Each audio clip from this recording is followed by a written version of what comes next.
इस प्रसारण के पुण्यार्जक हैं श्रीमान महावीर प्रसाद जी सेठी, श्रीमती शकुंतला जी जैन सेठी, कोटा राजस्थान खातौली वाले। श्री भगवान महावीर स्वामी के चरणान्विद में कोटि कोटि नमन वंदन करते हुए स्वास्थ्य लाभार्थम सुख समृद्धि वृद्धि निरोगता सहित दीर्घायु की मंगल कामना करते हैं। जगत गुरुवर आचार्य भगवान श्री विद्यासागर जी महाराज साह के पूर्ण स्वस्थता पूर्वक लंबी दीर्घायु की वीर प्रभु से प्रार्थना करते हैं। श्री अशोक पहाड़िया, श्रीमती मंजू पहाड़िया, अनिरुद्ध पहाड़िया, सपना पहाड़िया, आश्विन पहाड़िया, पल्लवी पहाड़िया, आर्जव, अव्यान एवं अनाया पहाड़िया, कोटा।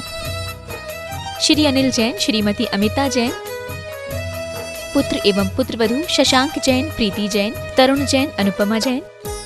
पुत्र एवं दामाद श्रीमती श्वेता अग्रवाल, श्री आलोक अग्रवाल, नाती नातिन मितुल, मानवी, पौत्री सिमरन जैन, ईशानवी जैन, अहिली जैन, पौत्र संभव जैन, दुर्गापुर, पश्चिम बंगाल। श्री घीसालाल जैन झांझरी, एडवोकेट श्रीमती कला देवी जैन झांझरी, पुत्र एवं पुत्रवधू श्री राजेश जैन झांझरी, अपर जिला न्यायाधीश श्रीमती नीलम जैन झांझरी, पौत्रियां अनुष्का जैन झांझरी, ऐश्वर्या जैन झांझरी, पुत्री एवं दामाद श्रीमती रेखा जैन, श्री दिनेश जैन, दोहिता दिवेश जैन, दोहिती दिशा जैन, पुत्र एवं दामाद श्रीमती रेणु जैन, श्री संदीप जैन, दोहिता ईशान जैन, दोहिती रिया जैन, भीलवाड़ा, राजस्थान। माताजी श्रीमती मनोरमा जैन, श्री संतोष कुमार जैन, श्रीमती निर्मला जैन, भ्रात एवं भ्रातवधू श्री प्रदीप जैन, श्रीमती प्रीति जैन, पुत्र एवं पुत्रवधू लकी जैन, शिवानी जैन, पौत्र अनिकेत जैन, पौत्री अनवी जैन, पुत्र यश जैन, बिट्टू, पुत्री एवं दामाद पिंकी जैन, विकास जैन, दोहित्र देवांश जैन, पुत्री एवं दामाद रिंकी जैन, जय जैन, दोहित्र अरिहंत जैन, खुशी जैन, संतोष जैन, कीटर्स, सागर, मध्य प्रदेश।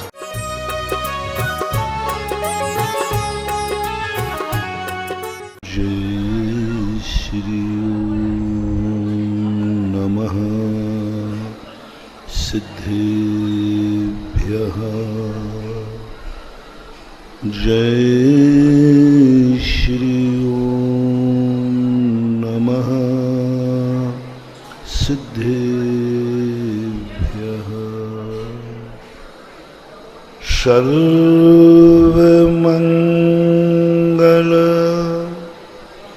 मांगल्यम सर्वकल्याणकारकम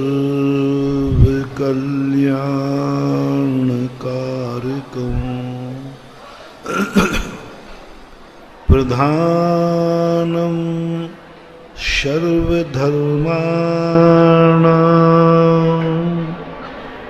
जैनं जयतु शासनम्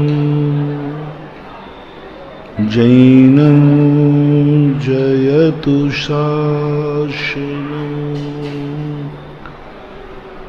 पंच परमेष्टि भगवान की आचार्य श्री गुरुवर कुंद कुंद महाराज की आचार्य श्री गुरुवर विद्यासागर महाराज।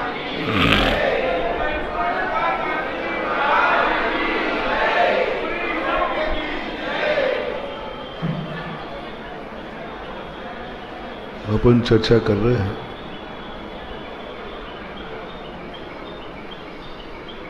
उन बुराइयों को जिनको संसार बुरा मानता ही नहीं।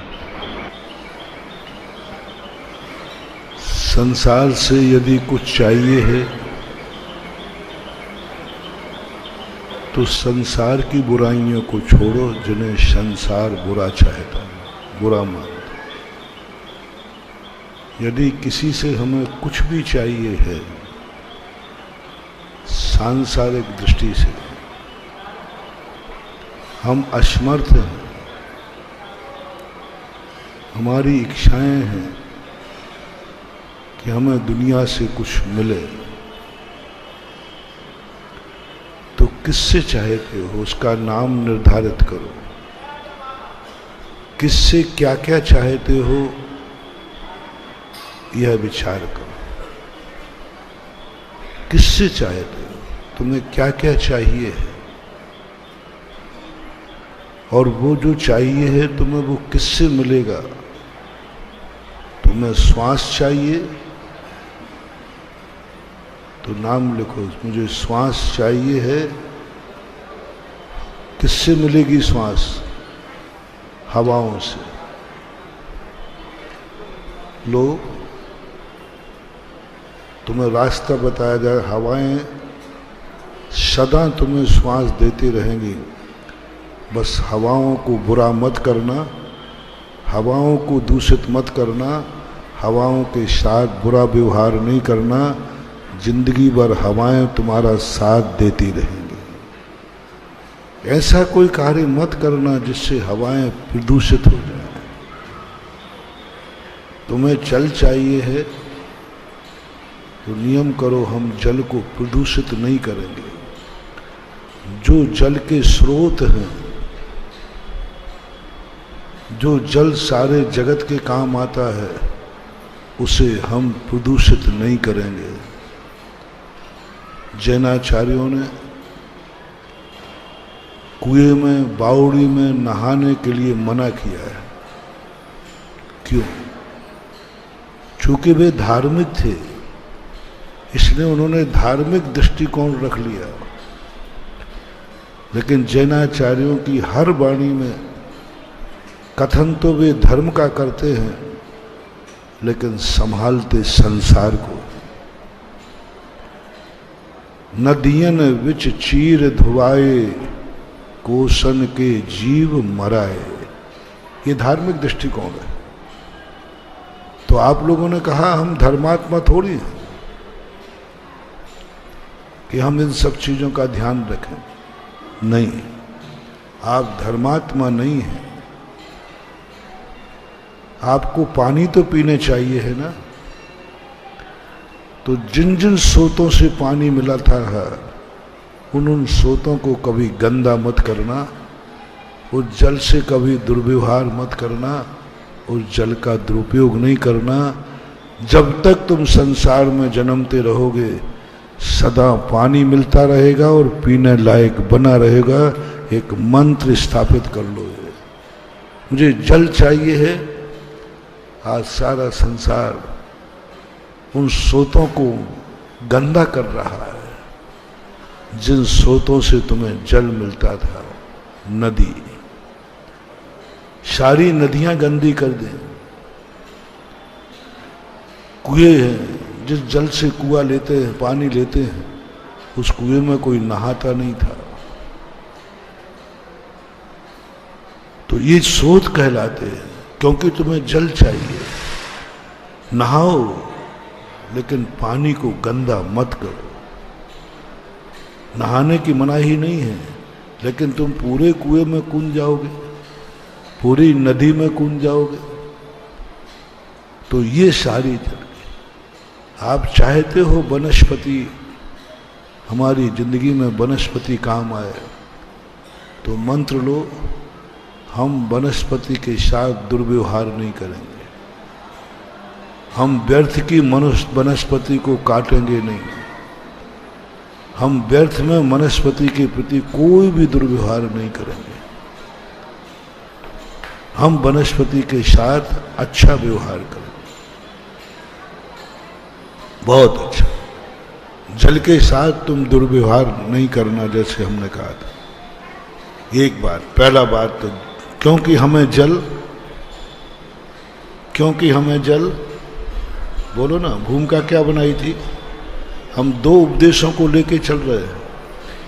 एक वह व्यक्ति जो स्वयं में कुछ भी नहीं है, सारी जिंदगी उसके पराधीन है, वो स्वयं जी नहीं सकता, श्वास नहीं मिलेगी तो मर जाएगा, इसलिए वो चाह रहा है मुझे श्वास मिलती रहे। जो चाहता है मुझे प्यास लगे तो पानी मिलता रहे। ऐसे संसारी प्राणी को, संसार में रहने वाले प्राणी को जल के साथ दो व्यवहार करो। एक तो बुरा व्यवहार करना नहीं, गंदा करना नहीं, अनर्थ दंड करना नहीं, व्यर्थ में जल को फेंकना नहीं, उपयोग करो। जल के साथ अच्छा व्यवहार करो। जल क्या चाहता है?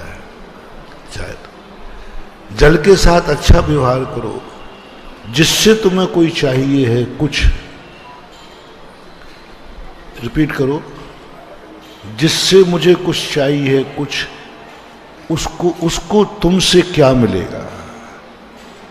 तुमने तो ये देख लिया जल मेरे काम का है, मुझे पीना है, प्यास लगती है, नहाना है, कपड़े धोना है, ये सब देख लिया। जल तुम्हारे काम का है। मैं इतना पूछ रहा हूं, तुम जल के काम के कितने हो? तुम जल के काम के कितने हो?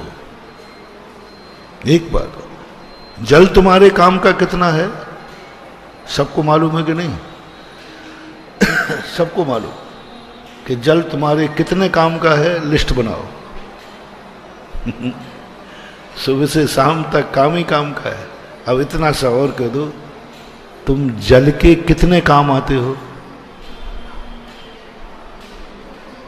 बस कर्जा बन जाएगा।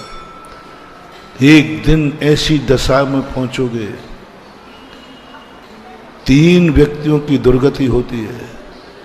पहला, जो चीज काम में आती है उसके साथ कोई व्यक्ति दुर्व्यवहार करता है, उसको गंदा करता है, अनर्थ दंड करता है। दूसरा, जो तुम्हारे काम आता है उसके तुम कभी काम नहीं आए तो एक एक बूंद पानी को तरसोगे, या तो नरकों में पड़ोगे, प्यास लगेगी, बूंद नहीं मिलेगा, या तो पशु बन जाओगे, पानी पीने को नहीं मिलेगा, या तो पपीहा बनोगे, प्यासे, अथवा मनुष्य बन भी जाओगे तो डायलिसिस पे जाओगे। डायलिसिस पे जाओगे क्योंकि तुमने जल के साथ दुर्व्यवहार किया है, जल को तुमने कहीं ना कहीं गंदा किया है, जल ने अभिशाप दिया है। तू जल पिएगा लेकिन तेरी किडनी काम नहीं करेगी, तेरे काम ही नहीं आएगा। दूसरा, तुमने कभी सोचा नहीं ये जल मेरे इतने काम आता है, मैं इस जल के साथ भी कुछ अच्छा करूंगा, जल को कुछ अच्छा करूंगा। जो जल स्वयं नहीं कर पाएगा वो मैं करके दूंगा, क्योंकि जल मेरा उपकारी है, मैं उपकार का बदला जरूर चुकाऊंगा। जो उपकार का बदला नहीं चुका पाते वे ही मनुष्य भली बन जाएंगे, लेकिन पानी पीने के लिए तरस जाएंगे, डायलिसिस से पानी दिया जाएगा। इसलिए दूसरा मंत्र ले लीजिए उसी के साथ में, जल को कुछ तुम्हें देना है, जल के सरोवर को तुम्हें देना है, जल के कुएं को तुम्हें देना है, जल के तालाब को कुछ तुम्हें देना है। कभी साल भर में एक बार उस जल को गंदगी आ जाए तो उसको साफ कर देना, क्योंकि जल को स्वच्छ कर देना। उस कुएं को, उस तालाब को, उस नदी को जरूर साफ कर देना। कहीं से उसमें मिट्टी गिरती हो तो उसके किनारों को बांध देना। किसी सरोवर का, किसी तालाब का, किसी कुएं का कोई गंदगी गिरती है उसे रोक देना। उसमें गंदगी उगाई है, उस गंदगी को साफ कर देना। और जल कहेगा, जो सफाई मैं नहीं कर सकता था तूने मुझे साफ कर दिया। बरगड़ाएं चालू हो जाएंगी, बस तुम्हारा संबंध हो गया। वो तुम्हारे उपकार के लिए अब तैयार रहेगा। छोटे आदमी की विशेषता होती है, बड़ा आदमी छोटा भी उपकार कर दे तो वो जिंदगी भर नहीं भूलता, और बड़ों के साथ में जिंदगी भर उपकार करो तो वो याद, बड़ों के साथ कितने तुम कर देना याद नहीं करते, और छोटों के साथ थोड़ा भी कर दोगे तो भगवान तरफ मरने के बाद भी छोटा सा उपकार किया पारसनाथ ने नाग नागिन पर, मरने के बाद, देवता बनने के बाद भी वो उपकार भूले नहीं। इसलिए वो जल है, उस पर थोड़ा सा उपकार करो, करुणावान। जल तो सब पीते हो, साल भर में एक नियम करो, कहीं ना कहीं जहां भी जल का सरोवर होगा, जल का स्थान होगा, मैं कुछ दिन, कुछ घंटे जल को साफ करूंगा। चले जाना बंधा के पास में, बंदा के किनारे कहीं मिट्टी पड़ी हो उसको साफ करे, 1 घंटे, आधे घंटे, साल भर में एक बार कोई ना कोई जल के स्थान को आप स्वच्छ करो, जल के स्थान को कहीं पवित्र करो, जल में जो गंदगी आई है उसको दूर करो, कुछ तो करो जल के प्रति। दूसरा काम, जल के प्रति कुछ ऐसा करो जो जल नहीं कर पाए। तुम उस जल को भर करके, महाराज कभी जल को छूते नहीं हैं, जल कभी महाराज तक पहुंच नहीं सकता और महाराज जल के पास नहीं पहुंच सकते। जल महाराज के तक नहीं पहुंच पाता है, महाराज जल के पास नहीं जाते हैं। तुम एक ऐसी शक्ति हो कि जल को कलश में भर के महाराज की अंजलि तक पहुंचा दो, जल तुम्हें वरदान दे देगा। जल का विकास कितना बड़ा कार्य कर दिया महाराज की अंजलि में, महाराज के पेट में, महाराज के मुख में। जल कभी जा नहीं सकता और महाराज अपने हाथ से जल उठा के पी नहीं सकते। महाराज पिएंगे नहीं, जल महाराज के पास पहुंचेगा नहीं। अब ये बारी तुम्हारी है कि जिस जल ने उपकार मेरे ऊपर किया, मेरी प्यास बुझाई, इस जल को मैं इतना ऊंचा उठाऊंगा कलश में भर के कि इसको मुनिराज की अंजलि तक पहुंचा दूंगा। जिस समय तुम जल मुनिराज की अंजलि तक पहुंचाते हो, उस समय इस जल की सकारात्मक एनर्जी, सकारात्मक ऊर्जा, ऐसा वरदान निकलता है, जा तू कभी जल से प्यासा नहीं रहेगा, क्योंकि तूने मुझे महाराज की अंजलि तक, जो मैं कभी पहुंच ही नहीं सकता, मैं तो पापी जीव हूं, स्थावर हूं। स्थावर नाम कर्म का उदय है, स्थावर नाम कर्म का उदय। मैं पापी कहां महाराज की अंजलि तक पहुंच पाऊं और कहां मुझ पापी पर महाराज की दृष्टि जाए। लेकिन एक श्रावक कहता है, जल तू कैसे भी पाप कर्म का उदय है, लेकिन मेरा उपकारी है, मैं तुझे जरूर वहां भेजूंगा जहां तू जा नहीं सकता। भौतिक धार्मिक वातावरण नहीं बता रहा हूं। आहार देने से धार्मिक पुण्य होता है, कर्मों की निर्जरा होती है, वो पॉइंट को मैंने अभी गौण किया है। आज बता रहा हूं तुम्हें यदि कुछ चाहिए है जल, तो एक उठाओ जल का कलश। जल कभी भगवान के सिर पर नहीं पहुंच सकता और भगवान का सिर कभी जल में नहीं पहुंच सकता। बोलो, भगवान कब जल में डूबेंगे? भगवान कब जल में डुबकी लगाएंगे? कौन सी नदी में? कभी। और जल की हिम्मत नहीं है कि वो भगवान के सिर तक पहुंच जाए। बस तुम कहो कि हे जल, तूने मेरी जिंदगी दी है, मुझे पाला है, मेरी तड़पन, मेरी प्यास बुझाई है, लो मैं तेरे ऊपर एक उपकार करता हूं, तुझे भगवान के सिर तक भेजता हूं और इतना पावन बना दूंगा, इतना पावन बना दूंगा, जल कभी पावन नहीं बन सकता। उसका नाम है निम्नगा। निम्नगा किसे बोलते हैं? जो नीचे की तरफ बहता है। जल कहाँ बहता है? ढाल के। उसका स्वभाव है, कभी वो ऊपर की तरफ नहीं बहता। निम्नगा उसका नाम दिया साहित्यकारों ने। और तुमने उठाकर के उसको इतना पावन बना दिया, इतना पावन बना दिया कि मुनिराज ने भी अपने सिर पर धारण कर लिया। जाओ, अभिषेक करने वालों सुनो, अभिषेक करने से मैं तुम्हें धर्मात्मा ही नहीं बना रहा हूं। नहीं तो तुम एक कह दो, महाराज मैं अभिषेक क्यों करूं, मुझे धर्मात्मा नहीं बनना है। एक उत्तर में तुम्हारा सब खत्म कर दिया ना।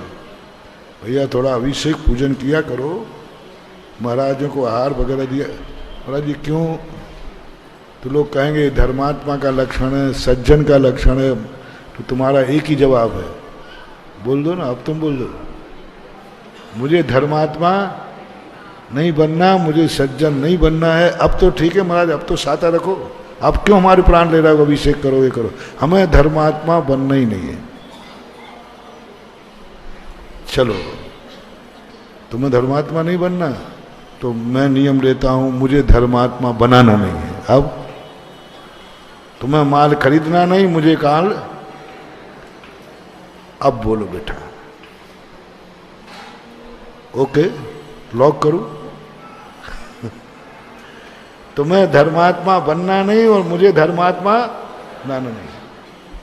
अब एक बात और बताओ, तुम्हें पानी पीने चाहिए या नहीं? इसको बोल दो, जल्दी बोल दो, नहीं चाहिए। बोल दो, बोलो, अब तो बोल रखा हूं, तुम्हारी तो नहीं कहने की आदत है ना, मुझे धर्मात्मा बनना नहीं। अब इसी फ्लो में बोल दो, तुम्हें पानी चाहिए कि नहीं? बोल दो नहीं। एक व्यक्ति सभा में सोता था, आगे बैठता था, तो पंडित जी उसे बार बार टोकते थे। पंडित जी नहीं, बरनी जी थे, गणेश प्रसाद बरनी। बोले भैया तू सो रहा? बोले महाराज जी नहीं, नहीं तो। बरनी जी नहीं तो। अब उस सारी सभा को मैं बरनी जी को झूठा सिद्ध कर दे। बरनी भैया सो रहा है तू? नहीं तो, नहीं तो। अब प्रतिदिन होने लगा, सारी सभा ने कहा बरनी जी आप उसी के पीछे क्यों पड़े रहते हो? आप कह रहे सो तो नहीं रहो, वो हमेशा क्या कहता है? नहीं तो। अब बरनी जी ने कहा कि वो तो न्यायाचार्य थे, दार्शनिक थे। दूसरे दिन कहा क्यों भैया जाग तो नहीं रहे? बोले नहीं तो। बोले जाग तो नहीं रहे? बोले नहीं तो।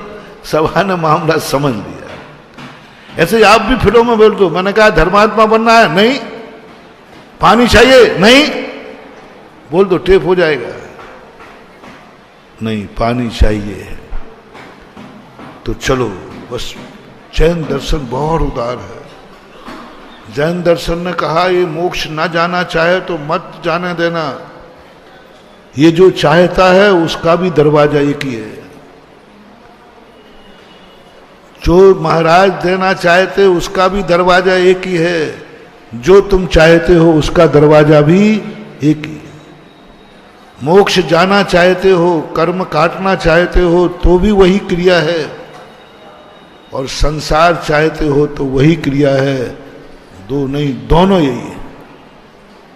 कर्मों को क्षय करना चाहते हो तो अभिषेक का लोटा उठाओ, और जिंदगी में पानी पीने को मिलता रहे, डायलिसिस ना हो तो भी अभिषेक का लोटा उठाओ। दोनों एक ही रास्ता है, क्रिया एक ही है, भाव बदल रहा है। पूज्यवर यति विश्वाचार्य महाराज ने त्रिलोय परिणति के अंदर लिखा, स्वर्गों में देवता मिथ्या दृष्टि भी अभिषेक करता है उसी मूर्ति की, सम्यक दृष्टि भी अभिषेक करता है उसी मूर्ति की। सम्यक दृष्टि करता है ये मेरे आराध्य देव हैं, इष्ट देव हैं, और मिथ्या दृष्टि करता है मेरे कुल देवता है। वो करता है कि ये परंपरा है, ये करना है, भगवान एक ही है। ऐसे ही आप चाहे भली संसार के लिए करें या परमार्थ के लिए, भगवान एक है, मंदिर एक है, अभिषेक एक है, लोटा एक है, क्रिया एक है, अभिषेक पाठ एक है। मात्र आपके भावों में अंतर है। धर्म की हर क्रिया मल्टीपर्पस होती है। नमोकार मंत्र एक ही है। कितने कार्यों के लिए नमोकार मंत्र पढ़ सकते हैं? भगवान अभिषेक एक ही है। कितने भाव लेकर भगवान के दर्शन कर सकते हैं? अनंतो भाव। अभिषेक में तुम्हारे भाव की महत्वता है। तुम जिसके लिए करना चाहो, तुम तो बस इतना बोल दो तुम्हें क्या चाहिए है, तो भी मैं कहूंगा पानी चाहिए पीने को, सदा मुझे डायलिसिस की बीमारी नहीं हो, अच्छा पानी स्वच्छ मिलता रहे, तो भी अभिषेक का लोटा उठाओ। महाराज अभिषेक का लेटा तो आप उनको उठवा रहे थे जो धर्मात्मा है, नहीं, उनको भी था और तुम्हारे लिए भी था। उठाओ लोटा। जिस समय तुम भगवान पे जल ढालते हो उस जल की रेज निकलती है। जब वो जल भगवान से टकराता है, भगवान के गुणों से टकराकर पवित्र होता है, पवित्र होता है, उसमें एनर्जी आती है। असंगी है वो, मैं तो एक भाषा बता रहा हूं बोलने में, समझाने में, स्वतः ही अपने आप होता है। बहुत बड़ी चीज है महानुभाव। ये पैथी सारी दुनिया में तुम्हें नहीं मिलेगी। संसार की हर वस्तु से एनर्जी मिलती है। हर वस्तु हमारे लिए पॉजिटिव नेगेटिव होती है, हर वस्तु। अभी मैं बताता हूं, अभी जल का बता दो। जैसे जल उन भगवान के टकराया, जैसी उन भल की रेज निकलती है। जो अभिषेक कर रहा है, बस उसको उस जल ने अपनी भाषा में दुआ देना चालू कर दिया। तूने आज मुझे भगवान के सिर पर, आज मुझे तूने इतना पावन बना दिया कि मुनिराज भी अपने सिर पर धारण करेंगे। जा, मैं इस उपकार का बदला जन्म जन्म तक नहीं भूलूंगा, क्योंकि मैंने पहले ही कहा, छोटे पर उपकार थोड़ा भी करो तो वो बहुत मानता है। जल छोटा है ना, थोड़ा सा उपकार। इसलिए महानुभाव, आप अपनी जिंदगी में जल चाहते हैं तो दो काम मत करना। जल के स्रोत को गंदा मत करना। कभी अपनी फैक्ट्री की नाली किसी नदी में मत छोड़ना। देखो शहर वालों, सोचो, कहीं तुम्हारी गंदगी की नाली किसी नदी में तो नहीं जा रही? कहीं तुम्हारे सेप्टिक टैंक का लीकेज कहीं किसी कुएं में तो नहीं खुल रहा है? खोलो। तुम्हारा सेप्टिक टैंक किसी कुएं में जाकर लीकेज हो रहा है, बर्बाद हो जाओगे महानुभाव। फिर रोते हुए मत आना, डायलिसिस भी काम नहीं करेगा, डायलिसिस भी काम नहीं करेगा। बहुत बड़ी बात बता रहा हूं, ये तुम्हें किसी शास्त्र में लिखी नहीं मिलेगी, कोई समझाएगा नहीं। आपका सेप्टिक टैंक लीकेज किसमें हुआ? वो कुआं कौन था? अभिषेक का पानी जाता था। वो कुआं कौन था? मुनिराज को चौके का पानी। वो कुआं कौन था? जिस कुएं से सारा पानी पीता था। उसमें लीकेज हो गया, लीकेज हो गया, तुम्हारा सेप्टिक टैंक बर्बाद हो जाओगे। एक एक बूंद पानी को तरस जाओगे, क्योंकि तुम्हारी गंदगी, तुम्हारी असावधानी से महानुभाव सेप्टिक टैंक बनाते समय देखो कहीं ये टैंक किसी जल स्रोत को तो गंदा नहीं कर देगा। गंदा तो नहीं कर रहा है। आप बड़ी बड़ी फैक्ट्रियां चला रहे हैं, आपकी नालियां चालू हैं। सारे नगरवासियों से मेरा कहना है, सावधान, कहीं यही नाली किसी नदी में तो जाके नहीं मिल रही है। कहीं नदी में जाके तो नहीं मिल रही, जो नदी जल का स्रोत है, जो नदी से जल बहता है। प्रकृति जिस नदी के बहाने से जल को बांटती है, प्रकृति ऊपर से जल बरसता है, तुम तो पाइपलाइन बिछा देते हो, प्रकृति क्या करती है? नहर बन गई, नदी। नदी क्या है? वो नदी के बहाने सबको बांट रही है कि जहां जहां से नदी जाएगी सबको पानी मिलेगा। उसको तुमने गंदा कर दिया। एक एक बूंद पानी को तरसेंगे। जिनकी फैक्ट्री की नाली, जिस शहर की नालियां किसी नदी में जाकर मिलती हैं, सारे राष्ट्र के नाम यह संदेश दे रहा हूं, सरकार को दे रहा हूं, समाज को दे रहा हूं, नगर पालिका को दे रहा हूं, पार्षदों को दे रहा हूं और जनता जनार्दन को दे रहा हूं कि अपने शहर की कोई नाली किसी जल स्रोत में जाके न मिले, बर्बाद हो जाओगे। सामूहिक बर्बादी, सामूहिक अकाल धीरे धीरे ऐसा पड़ेगा, पानी ही मिलना बंद हो जाएगा। गंदा नहीं करना। हो सके तो नदी कहीं गंदी हो रही हो तो उसको साफ कर देगा। साफ ना कर सको तो कोई बात नहीं, कम से कम बोलो आज सबसे बड़ा प्रदूषण ये हो रहा है कि नहीं। आज गंगा कैसी थी? गंगा कैसी थी? पवित्र। आज सबसे ज्यादा गंदी कौन हो गई?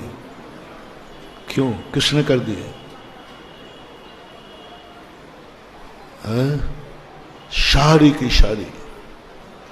पापियों के पाप धोने से गंगा गंदी नहीं होती है, नहाने से कभी गंगा मैली नहीं होती।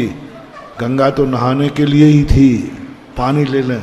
लेकिन जो फैक्ट्रियों का जो तुमने जल छोड़ा, आज सारी गंगा यमुना मैं खुद आंखों से देख के आया हूं। और गंगा और यमुना ने कहा था, मैं जमुना के किनारे पूरी रात ध्यान में बैठकर जमुना के किनारे बैठा रहा। हालांकि वो चलाकर नहीं बैठा था, मजबूरी में बैठा था। कानपुर जा रहा था ना, उसको सौरीपुर बटेश्वर में, तो वहाँ एक कमरा था, उसमें खिड़की मिड़की कुछ नहीं थी।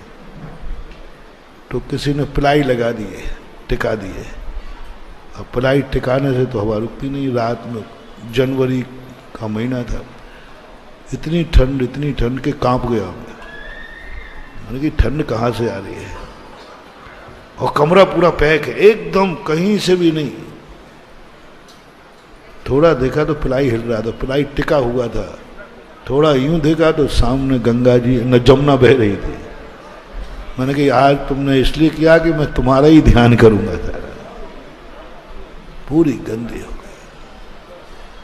और उस समय एहसास हुआ ये जल अभिशाप देगा दुनिया को, एक एक बूंद पानी को तरस गए। ऐसे जीव उन देशों में पैदा होते हैं जहां जल नहीं तेल मिलता है। तेल मिलता है, जल मिलेगा। इसलिए महानुभाव, जल से तुम्हें कुछ चाहिए है, जल की तुम्हारे लिए जरूरत है, तो कुछ जल के लिए भी दो। जल के ऊपर भी उपकार करो। इसलिए तुम एक तो गंदा कार्य मत करना, दूसरा जल को किसी उन महान मुनिराज की अंजलि तक भेजना। और प्रतिदिन सुबह उठ करके, जल कभी कभी चाहिए कि प्रतिदिन चाहिए? नहीं, साल में एक बार चल जाएगा। नहीं, अष्टमी चौदस नहीं महाराज, प्रतिदिन चाहिए। तो प्रतिदिन तुम्हें अभिषेक करना पड़ेगा। धर्मात्मा बनने के लिए नहीं, कर्मों को काटने के लिए नहीं, पीने को जल मिलता रहे, तुम पीने लायक बने रहो। इसलिए तुम्हें करना पड़ेगा, क्योंकि जल के ऊपर उपकार। अरे महाराज ऐसा मत कर देना, रोटी काय पे बनेगी? कूलर एसी काय से चलेंगे? लो कोई बात नहीं, बस एक छोटा सा, कभी उसका दुरुपयोग नहीं करना। गंदगी, उस अग्नि के साथ कभी अत्याचार नहीं करना। और अग्नि को 24 घंटे में एक बार या तो पूजन के समय दीप बना लेना, या शाम को आरती का दीप बना लेना। जाओ, तुम्हारी जिंदगी में उसकी रेस तुम्हारी जिंदगी में दुआ बन के काम करेगी। वे मूर्ख नहीं है जिन्होंने लाखों रुपया देकर दीप पूजन करते हैं। वे मूर्ख नहीं है जो चित्र का अनावरण करते हैं। ये रेज जो मैं कह रहा था, फोटो से भी रेज निकलती है, प्रतिष्ठित नहीं है। ये मैं कर्मों की निर्जा नहीं करा रहा हूं। जैसे पिताजी की फोटो के सामने भी रेज निकलती है, इन फोटो में से भी रेज निकलती है। ऐसी रेज निकलती है जिस समय तुम अनावरण करते हो। पौद्गलिक रेज, भौतिक रेज बता रहा हूं, इनकी साक्षी। महाभारत में एक चित्रण आया, जब हनुमान जी ने कहा, भीम ने कहा कि मैं किसी काम में नहीं आऊंगा, मैं अब ज्ञान युग में चला गया हूं, अब युद्ध नहीं लड़ूं। भीम ने कहा साहब आप सत्य के पक्ष में रहते, मेरे पक्ष में आओ, मेरे साथ। उन्होंने कहा साहब मैं अभी सत्य तत्व से ऊपर उठ गया हूं, न्याय अन्याय से ऊपर उठ गया हूं, मैं कुछ नहीं कर सकता। तो भीम चला आया। धर्मराज कहते पागल, वो कुछ नहीं कर सकते तो भी तू उनको मांग लेता। साहब कुछ नहीं करना, आप तो मां देखते रहना, तुम मरोगे हारोगे मैं देखूंगा, इतना ही काफी है। धर्मराज पहुंचते, हनुमान जी आप कुछ नहीं करना, आप तो मात हमारे रथ की ध्वजा में बैठकर देखना, बस मां साक्षी भाव, देखना भर, कुछ नहीं करना आपको। क्योंकि धर्मराज जानते थे महान आत्माओं की उपस्थिति ही काफी है, उनका उपस्थित रहना ही काफी है, क्योंकि उनकी आंखें सत्य को जिताएंगी, उनके शरीर की रेज सत्य को जिताएगी। महान आत्माओं के मात ध्वजा के ऊपर जब भी अर्जुन और कृष्ण का ध्वज रथ बनता है, वहां देखना ध्वजा के ऊपर मात साक्षी रूप में। ये फोटो भी कोई साधारण चीज नहीं है, भौतिक एनर्जी मिलती, धार्मिक नहीं, भौतिक एनर्जी मिलती है जब इनका अनावरण करते हो। एक साथ जिसने अनावरण किया उस महान आत्मा की फोटो की एनर्जी, क्योंकि उस महान आत्मा ने अपनी शक्ति इस फोटो में रख के गया है। कौन सी फोटो है? आचार्य, आचार्य कहां चले गए? लेकिन वे शक्ति अपन सब बेटों को इसमें रख के गए हैं। मैंने कहा ना, उनको रखना नहीं पड़ती, वो तो नेचुरल। जैसे वो नौकरी करने वालों का इनकम टैक्स काट देना नहीं पड़ता, सही है ना? देना नहीं पड़ता, वो अपने आप अपने आप। बहुत अच्छा उदाहरण है। इसी प्रकार महान आत्माओं को अपनी शक्ति देना नहीं पड़ती, वो अपने आप उनकी भावना में रग रग में भरा हुआ है, क्योंकि उन्होंने निरंतर यही भावना, भाई सुखी रहें सब। उन्होंने शाम में जहां जो मुझे जिस रूप में जैसा भी याद करेगा, मेरी शक्ति उसके वहां सहयोग करेगी, कार्य करेगी। एक लक्षण, मां जो जिस रूप में जहां भी जैसा भी याद करेगा, मेरी शक्ति उसके जीवन में काम करेगी। मेरा नाम लेगा तो काम करेगी, मेरी फोटो रखेगा तो काम करेगी, मेरी पूजा करेगा तो काम करेगी, मुझे स्मरण करेगा तो काम करेगा। जहां भी जिस रूप में जो याद करेगा, मैं तो जा रहा हूं और मैं अपनी शक्ति यहां की कण कण में बिखेर के जा रहा हूं। बिखेर दी उन्होंने, बिखेर दी उन्होंने, नाम में बिखेर दी। नाम छोड़ के गए, वो नाम भी लेके गए कि नाम छोड़ के गए? नाम छोड़ गए। आज अपने पास नाम है, बस तो नाम कीर्तन जलम समेत। उनके जहां भगवान का समोषण लगता है, वहां नाग माग सब बैर छोड़ देते हैं। कोबरा भी समोषण में, चूहा और कोबरा पास पास बैठते हैं, लेकिन भगवान जानते हैं ये नाग मेरे प्रभाव से शांत बैठा है, मेरे प्रभाव से शांत बैठा है, और मैं सदा रह नहीं पाऊंगा। सांप भी यहीं रहेगा और मेरे भक्त भी यहीं रहेंगे। ये सांप छोड़ेगा नहीं, कैसे बचाऊं? मेरे बाद भी मेरे भक्त बचते रहें, मेरे बाद भी सांप भगते रहें, कैसे बचेंगे ये? नाम में शक्ति छोड़ गए। रखते क्षणम समिद कोकिल कंठ नीलम क्रोधोद्धतम फणित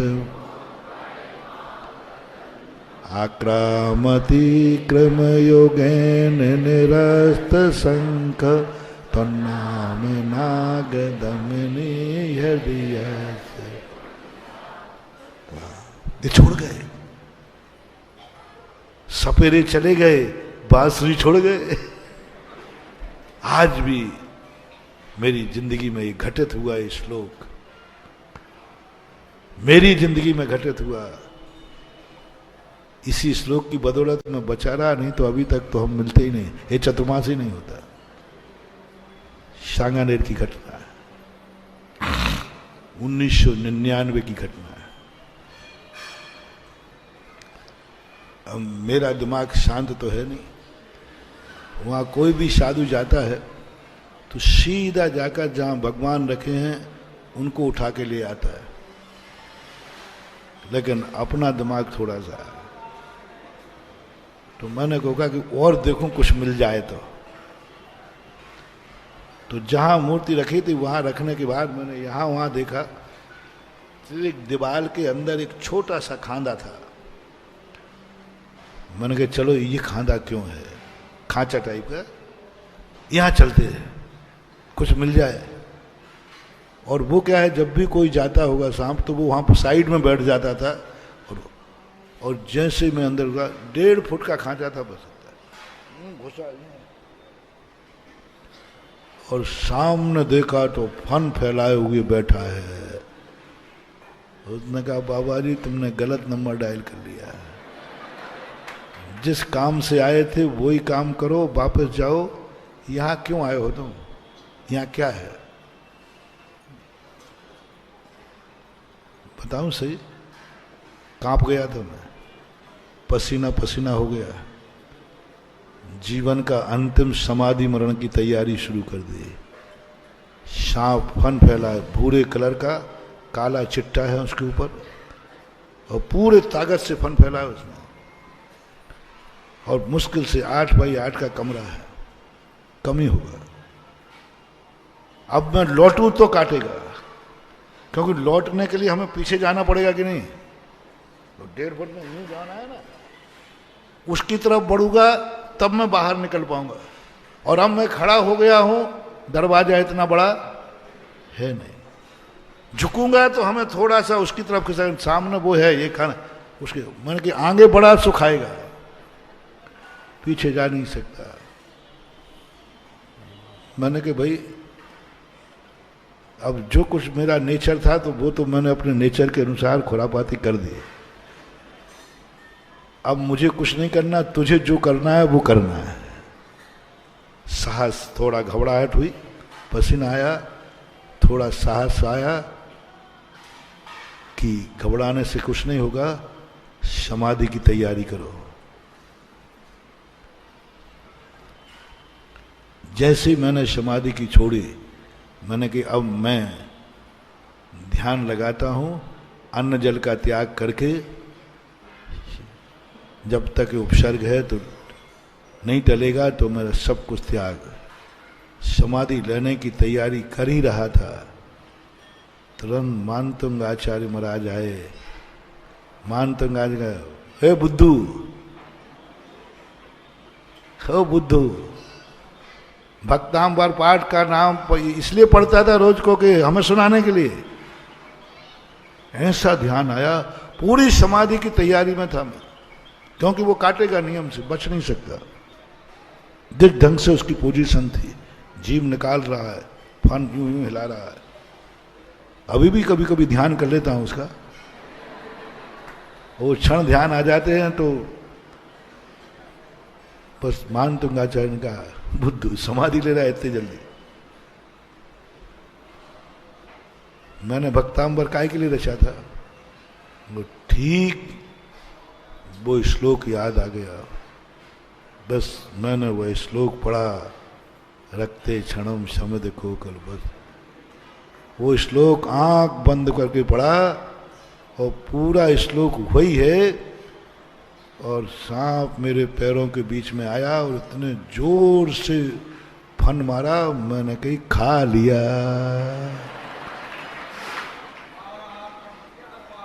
लेकिन जैसे मैंने देखा, यहां तो खाया नहीं, उसने जाते समय पूंछ मारी थी जम के। मुंह नहीं मारा था, क्या मारी? पूंछ मारी। खुरापाती की हिम्मत करते हो, डरपोक कहेंगे। यदि इतने डरपोक हो तो फिर ये खुरापाती करते क्यों हो? सीधे जाते, सीधे ले जाते, हमने तुम्हें रास्ता खोल दिया था। इतने जोर से पूंछ मारी जैसे उसने दांत से। ये सारा चमत्कार किसका था?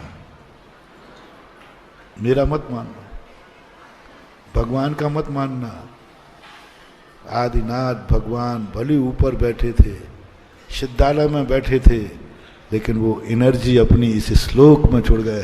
तन्नाम नाग दमनी हृदयस्य पुंसाम, तन्नाम नाग दमनी, यानी उस नाम में छोड़ गए वो ताकत, एनर्जी, कि मेरे जाने के बाद ये कोबरा आक्रोश में आ जाएगा, खा जाएगा।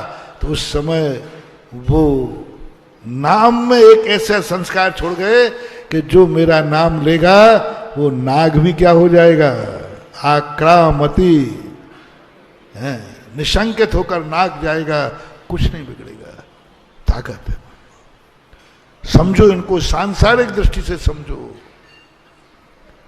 आपका एक रूप अग्नि का बताया,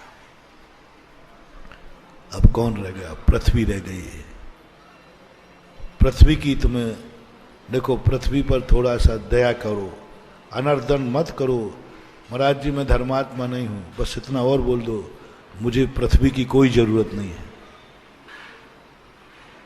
मुझे पृथ्वी की कोई जरूरत नहीं है। मकान कहाँ बनाओगे? चलोगे कहाँ? मरोगे कहाँ? कौन व्यक्ति है जिसको पृथ्वी की जरूरत नहीं है?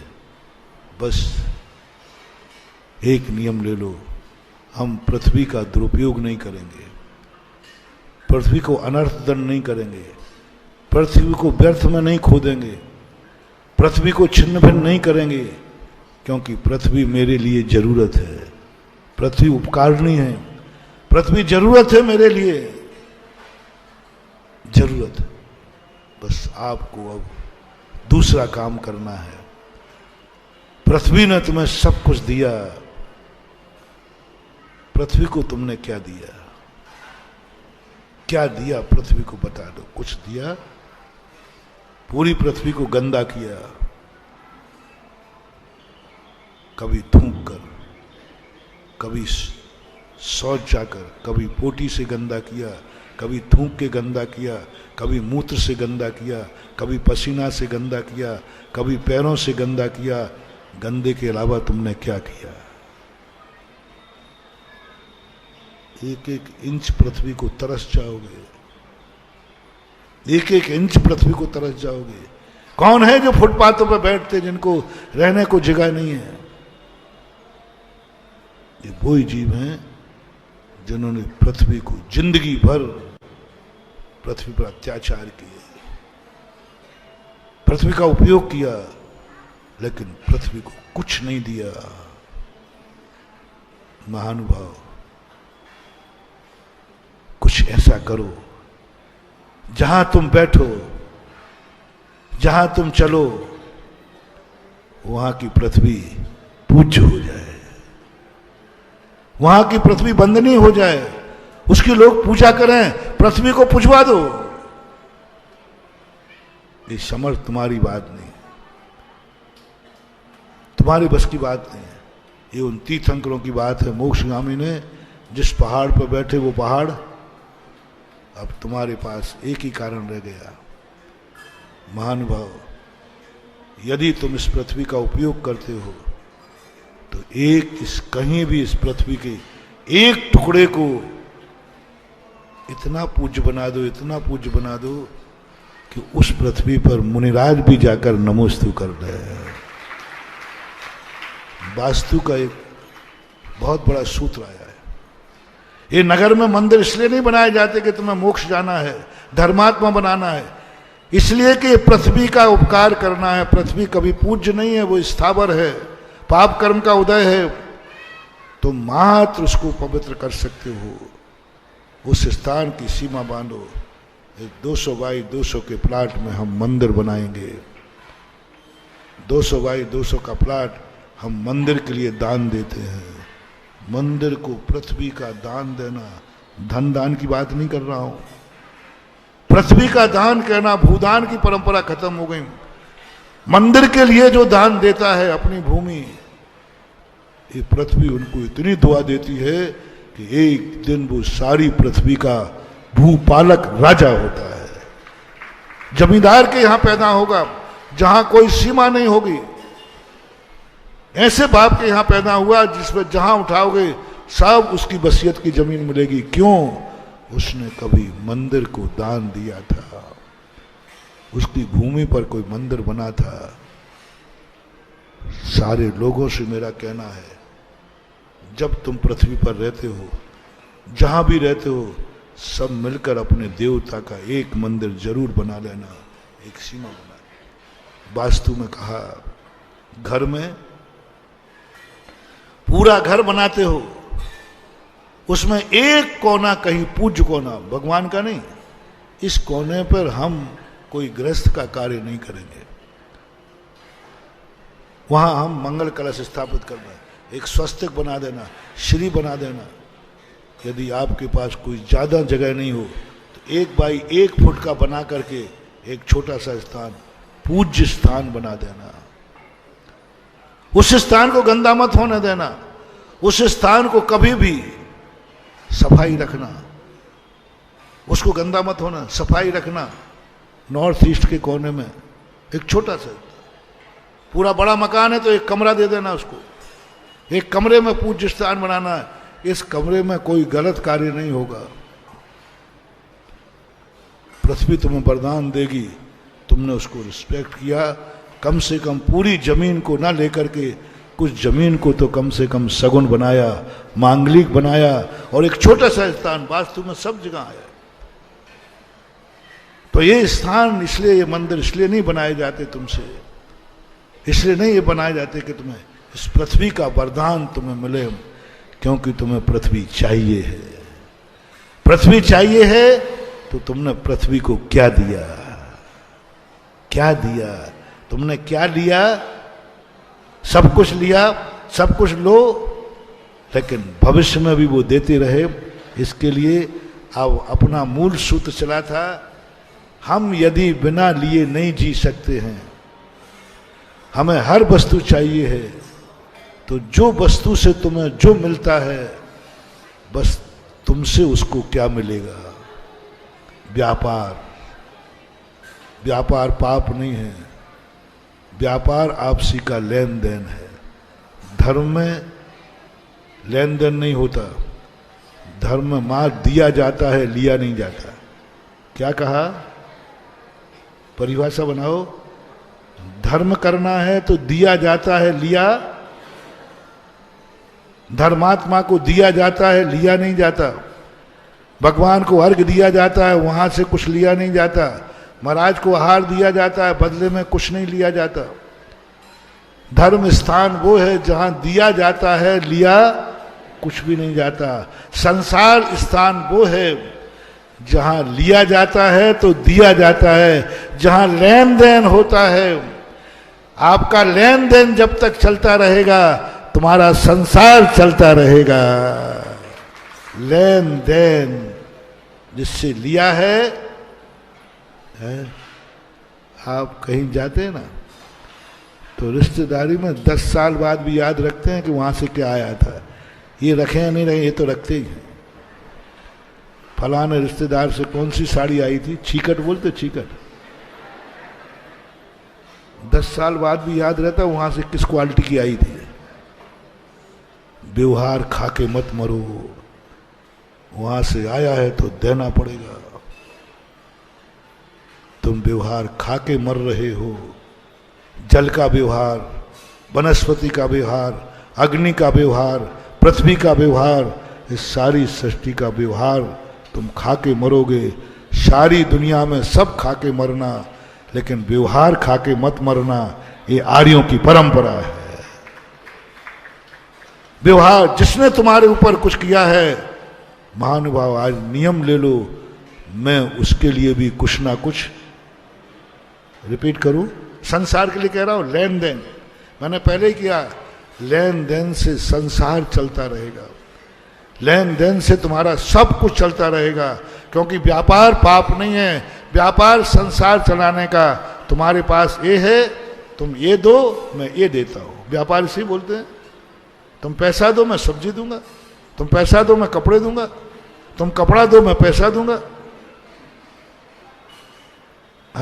सब चीज में लेन देन चलता है, बल्कि यहां तक भी लेन देन चलता है। बताते हैं कि जब शादी होती है ना तो दूल्हा के जूते चुराती है कोई। कौन कौन चुराती है? शादी। आजकल शादियां मिलना मुश्किल है, लेकिन फिर भी वो क्या कहती है? पैसे दो, आगे बोलो ना तुम, जूते लो। ये व्यवहार है। जूते भी लेना तो भी कुछ ना कुछ देना पड़ेगा, और दोगे तो है ना। ये बहुत बड़ा सबक है। एक तुम्हारी ये जो रूढ़ियां हैं, इनमें भी कोई कहानी छुपी रहती है। अब वो कहानी तुम नहीं समझ पाते, मैं समझ जाता हूं। हम समझ गए कि देखो वो जूते भी कह रहा है, जूते लो पैसा दो, पैसा दो जूते लो। यहां का अर्थ क्या है? ये है कि यदि ये दोनों चलते रहे, ये व्यवहार बनाने का संबंध है। तुम मुझे कुछ देते रहना, मैं तुम्हें कुछ देते रहूंगा। तुम मेरे काम आते रहना, मैं तुम्हारे का। एक रस्म है छोटी सी, लेकिन छोटी की रस्म की एनर्जी देखो, कितना बड़ा साइकोलॉजी है, कितना बड़ा मनोविज्ञान उसमें कह दिया। हम तुम्हारे काम आते रहेंगे, तुम मेरे काम आते रहना। इसी का नाम है जूते लो पैसे दो। अब आपको सारांश बनाओ, जिन जिन से तुम्हें कुछ मिल रहा है, जो जो तुम्हें चाहिए है, आज लिस्ट बनाना। उनको तुमने क्या दिया है, नहीं दिया हो तो आज देना है। मरने के पहले जो जो तुम्हारी जिंदगी में उपकारी आए हों, उनको तुम्हें उपकार करना है। तभी ये अगले भाव में तुम्हारा संसार चलता रहेगा, अन्यथा संसार टूट जाएगा। महावीर भगवान की।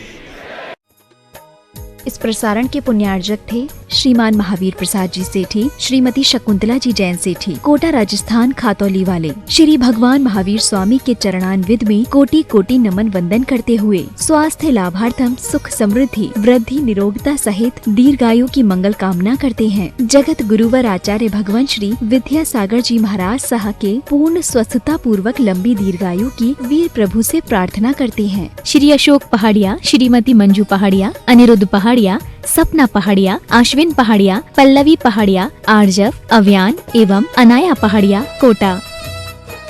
श्री अनिल जैन, श्रीमती अमिता जैन, पुत्र एवं पुत्रवधू शशांक जैन, प्रीति जैन, तरुण जैन, अनुपमा जैन। पुत्र एवं दामाद श्रीमती श्वेता अग्रवाल, श्री आलोक अग्रवाल, नाती नातिन मितुल, मानवी, पौत्री सिमरन जैन, ईशानवी जैन, अहिली जैन, पौत्र संभव जैन, दुर्गापुर, पश्चिम बंगाल। श्री घीसालाल जैन झांझरी, एडवोकेट श्रीमती कला देवी जैन झांझरी, पुत्र एवं पुत्रवधू श्री राजेश जैन झांझरी, अपर जिला न्यायाधीश श्रीमती नीलम जैन झांझरी, पौत्रियां अनुष्का जैन झांझरी, ऐश्वर्या जैन झांझरी, पुत्री एवं दामाद श्रीमती रेखा जैन, श्री दिनेश जैन, दोहिता दिवेश जैन, दोहिती दिशा जैन, पुत्र एवं दामाद श्रीमती रेणु जैन, श्री संदीप जैन, दोहिता ईशान जैन, दोहिती रिया जैन, भीलवाड़ा, राजस्थान। माताजी श्रीमती मनोरमा जैन, श्री संतोष कुमार जैन, श्रीमती निर्मला जैन, भ्रात एवं भ्रातवधू श्री प्रदीप जैन, श्रीमती प्रीति जैन, पुत्र एवं पुत्रवधू लकी जैन, शिवानी जैन, पौत्र अनिकेत जैन, पौत्री अनवी जैन, पुत्र यश जैन, बिट्टू, पुत्री एवं दामाद पिंकी जैन, विकास जैन, दोहित्र देवांश जैन, पुत्री एवं दामाद रिंकी जैन, जय जैन, दोहित्र अरिहंत जैन, खुशी जैन, संतोष जैन, केटर्स, सागर, मध्य प्रदेश।